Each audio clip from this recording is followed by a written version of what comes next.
What's up mga ka-Big Bites? New Year New Hinebra Trade, super blockbuster trade ito. Pero bago ka sana magpatuloy sa panunood ay huwag mong kalimutang mag-subscribe sa aking YouTube channel. May isang breaking news lang tayo sandali tungkol kay Jamie Malonzo. Ayon kasi kay Coach Tim ay posibleng susubukan na daw siyang maglaro kontra sa Blackwater sa linggo. Pero limited lang daw ang playing time. Maraming excited sa pagbabalik ni Malonzo, dahil ayon sa mga balita ay mas malakas daw siya ngayon at mas malaki ang katawan. Pero ayon sa mga balita ay posibleng nasa 5 to 10 minutes na playing time lang daw muna siya.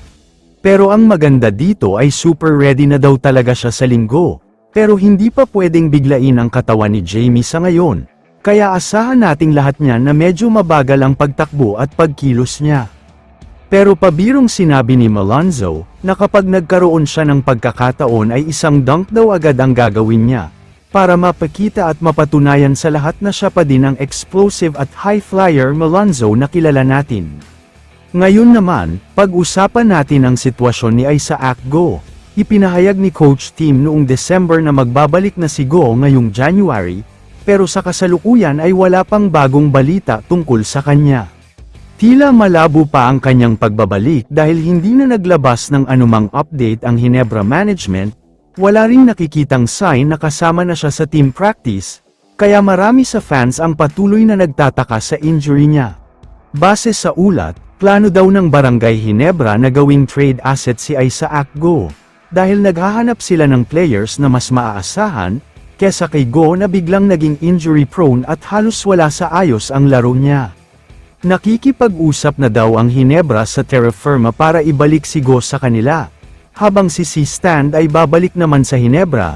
Bilang konsiderasyon ay magdadagdag daw ng isang first round pick ang Hinebra para maayos ang trade. Ayon pa sa source, may mabigat na kondisyon si C-Stand, babalik lang daw siya sa PBA kung mapupunta siya sa isang championship contender na team, kaya mukhang kailangan na talaga siyang pakawalan ng Terra Firma. Sa tingin ko, malaking benepisyo ito para sa Hinebra, dahil isang solidong bigman na lang ang kulang nila ngayon. Kapag natuloy ang trade na ito, tiyak na magiging regular na finals contender na naman sila sa kada conference. Kaya naman kung kayo ang tatanungin, ano ang masasabi nyo sa trade na ito?